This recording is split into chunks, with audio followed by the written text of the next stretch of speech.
not just a small amount of inefficiency, are they 9 times less efficient at their jobs? Or are they doing something else? And if it's not trade, what else are they doing here in Canada? Alberta Patriots are reporting armed Chinese guards inside the province's oil patch, and the allegation is massive. A truck driver says he saw 3 guards carrying what appeared to be prohibited assault-style rifles at a Chinese-operated site near Fort McMurray. The claim remains unverified, but Ottawa's silence is making the story even more alarming.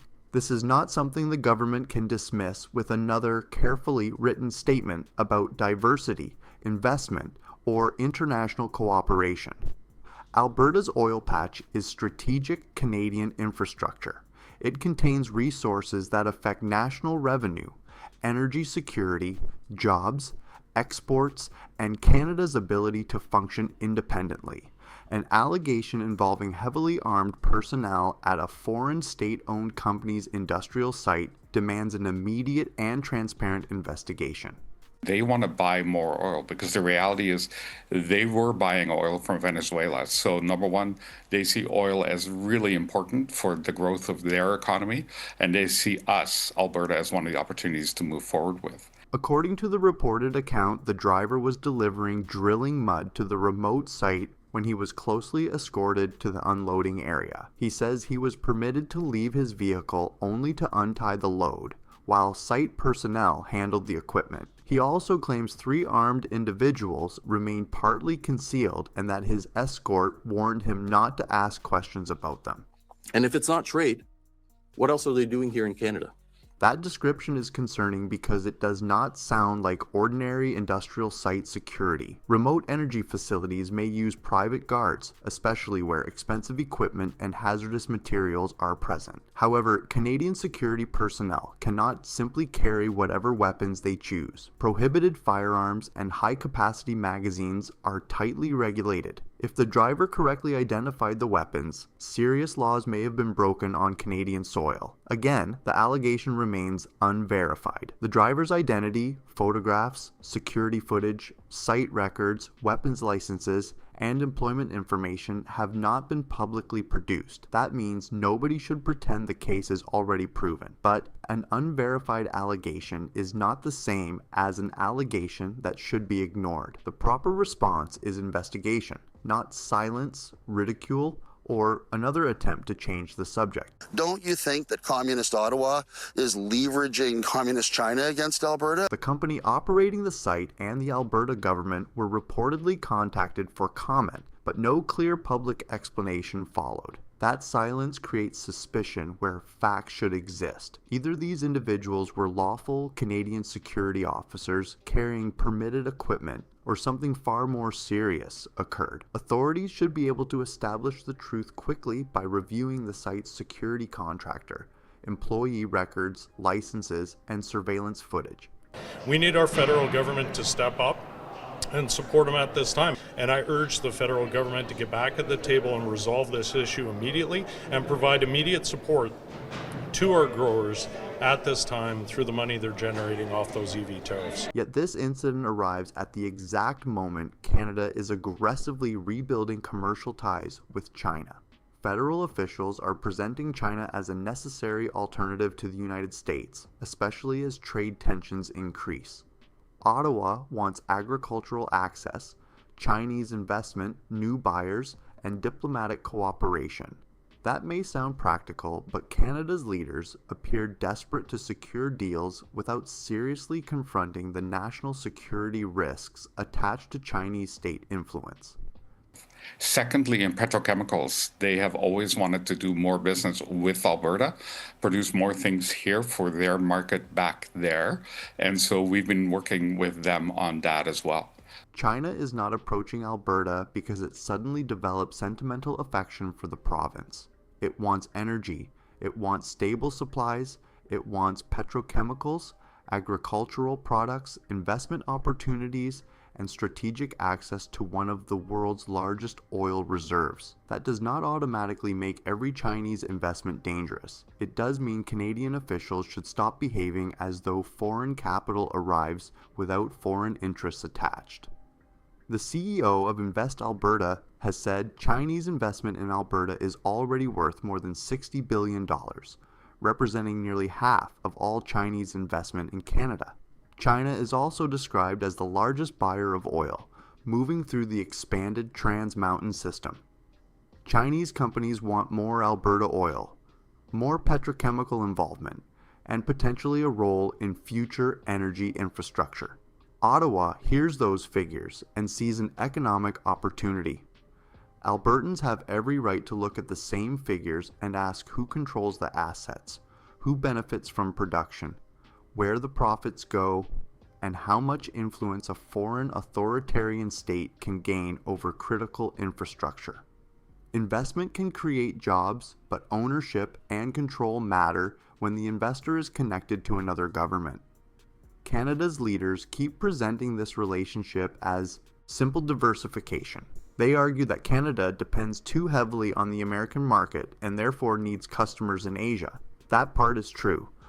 Alberta should have more buyers, better prices, and access to global markets. The problem is that diversification should mean selling Canadian resources internationally, not quietly allowing foreign state-owned companies to gain control over strategic Canadian production. There is a difference between China buying Alberta oil and China buying influence inside Alberta's oil industry. Canada should welcome legitimate trade while protecting ownership, technology, land, infrastructure, and security. Ottawa seems incapable of holding those two ideas at the same time. It swings between naive enthusiasm and temporary outrage, usually after another country warns Canada that the problem has already grown. For years, Canadian governments were warned about foreign interference linked to Beijing. Canadians heard reports about alleged overseas police activity, intimidation of diaspora communities, election interference, pressure campaigns, and diplomats targeting elected officials.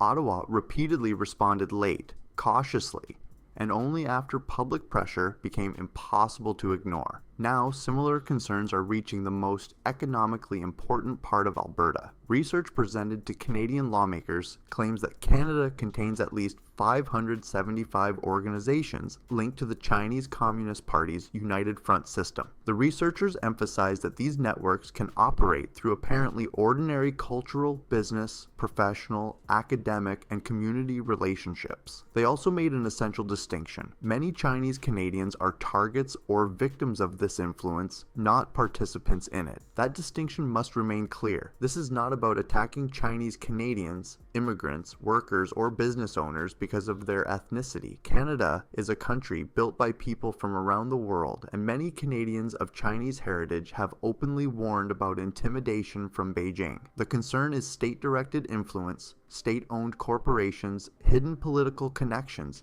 illegal conduct, and Ottawa's unwillingness to apply serious scrutiny. Thirdly, agriculture. Canola is one product, but there are many other products that they want to buy from Canada. And with all of the uncertainty that currently resides in the world, especially the uncertainty being created by our friends down south. The Chinese Communist Party is not the Chinese people. Criticizing a foreign authoritarian government is not racism. Asking who controls an oil facility is not xenophobia.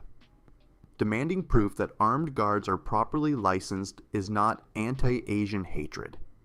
Ottawa often hides behind emotional accusations because answering practical national security questions would expose how little oversight it has maintained over foreign activity.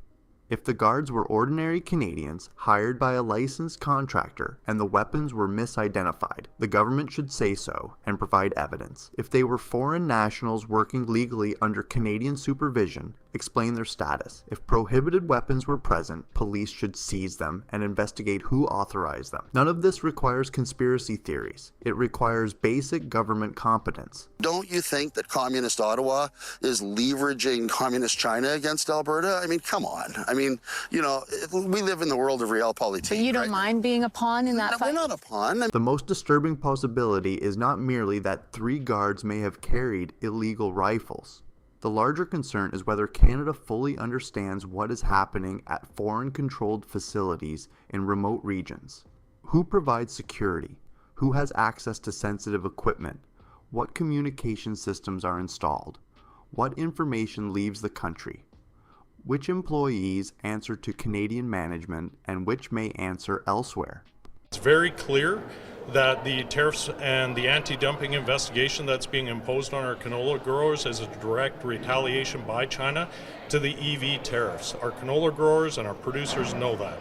Alberta's oil patch is not an ordinary shopping center.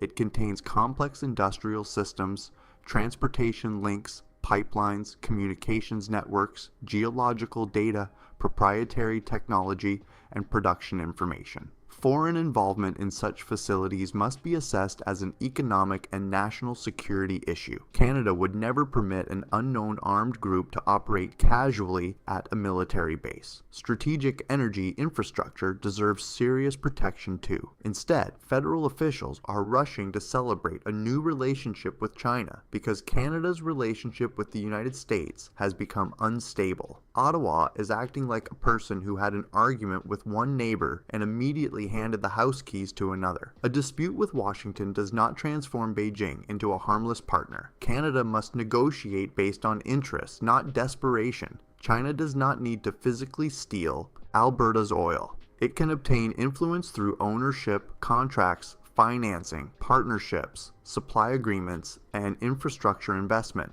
Every transaction may look legal on its own. The concern emerges when those transactions accumulate and a foreign state gains significant leverage over production, technology, or political decisions. Canada needs a strategy before that leverage becomes difficult to reverse. 3 armed guards remained in shadowed areas. When he asked his escort about them, he was told they were with Petro China and not to ask any further questions. Invest Alberta representatives say Chinese investors are ready to participate in whatever format Alberta and Canada choose.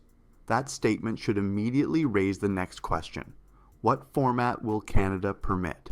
Will China simply purchase oil at market prices?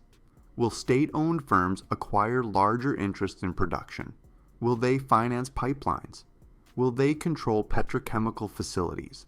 Will they gain access to land and infrastructure?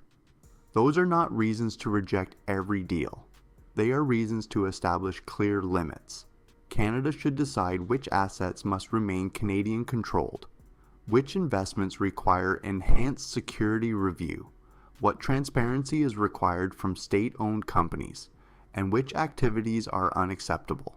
Instead, Ottawa often negotiates first, celebrates second, and begins asking security questions after journalists reveal something uncomfortable.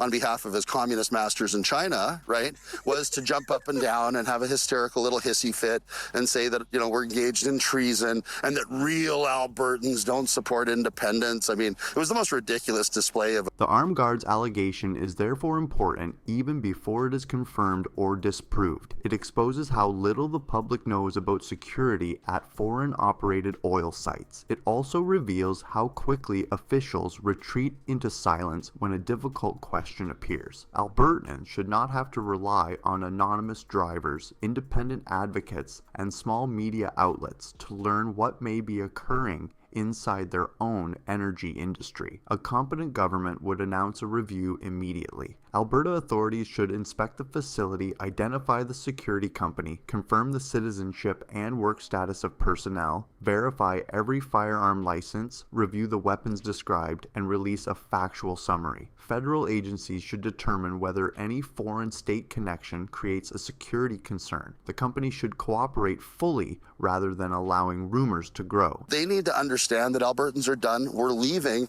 and there's no more conversation to be had. I know that's upsetting to people. Do you believe... Okay, let's break down some of that. So first off, he says Albertans are leaving. I hear a lot of that kind of tone, and in reality, I think mentally it would be better for Albertans who want to separate to maybe hope to separate, because looking at the numbers, they just don't look like they're there. And you're setting yourself up for real crushing defeat. If Alberta doesn't separate, then you feel like you're trapped. If the allegation is false, a transparent investigation protects the company and prevents unnecessary fear. If the driver misunderstood what he saw, authorities can correct the record. if licensed guards were carrying lawful firearms, explain why. But if prohibited rifles were present, then Canadians need arrests, charges, and a complete account of how those weapons reached a remote Alberta energy site. What Canada cannot do is pretend nothing happened because acknowledging the report might complicate relations with Beijing. Trade relationships cannot come before Canadian law. Foreign investment cannot create private zones where public authorities are afraid to ask questions. No company, domestic or foreign, should be permitted to operate as though an industrial lease gives it sovereignty over Canadian territory. We really need to unite together, fight back against, as he says, the communist Ottawa government. Ottawa's blindness is becoming a pattern. Canadian officials want China's money, its market, and its diplomatic approval. They speak of strategic partnerships, while government travel advice warns Canadians to exercise serious caution in China. They know Beijing has previously detained Canadians for political leverage. They know concerns exist about interference and intimidation. Yet they continue selling the public a comforting story about normal economic cooperation. A member of parliament who is of the Chinese diaspora, the guy's a Canadian, but his family came from China, and that's what those people are doing here. They got the same number of diplomats that the United States has in Canada, and yet they do 9 times less. Normal economic cooperation requires trust, reciprocity, transparency, and enforceable rules. Chinese companies operating in Canada benefit from Canadian courts, infrastructure, security, education, and stable institutions. Canadian businesses operating in China do not always receive the same openness or legal independence. Canada repeatedly offers access to its market while accepting restrictions, uncertainty, and political risk in return. China has its eyes on Alberta's oil because Alberta's oil is valuable. There is nothing mysterious about that. The mystery is why Canadian officials seem determined not to see what every major power already understands. Alberta's energy is strategic, and anyone who controls access to it gains enormous influence. Canada must wake up before another country turns Ottawa's blindness into its greatest advantage.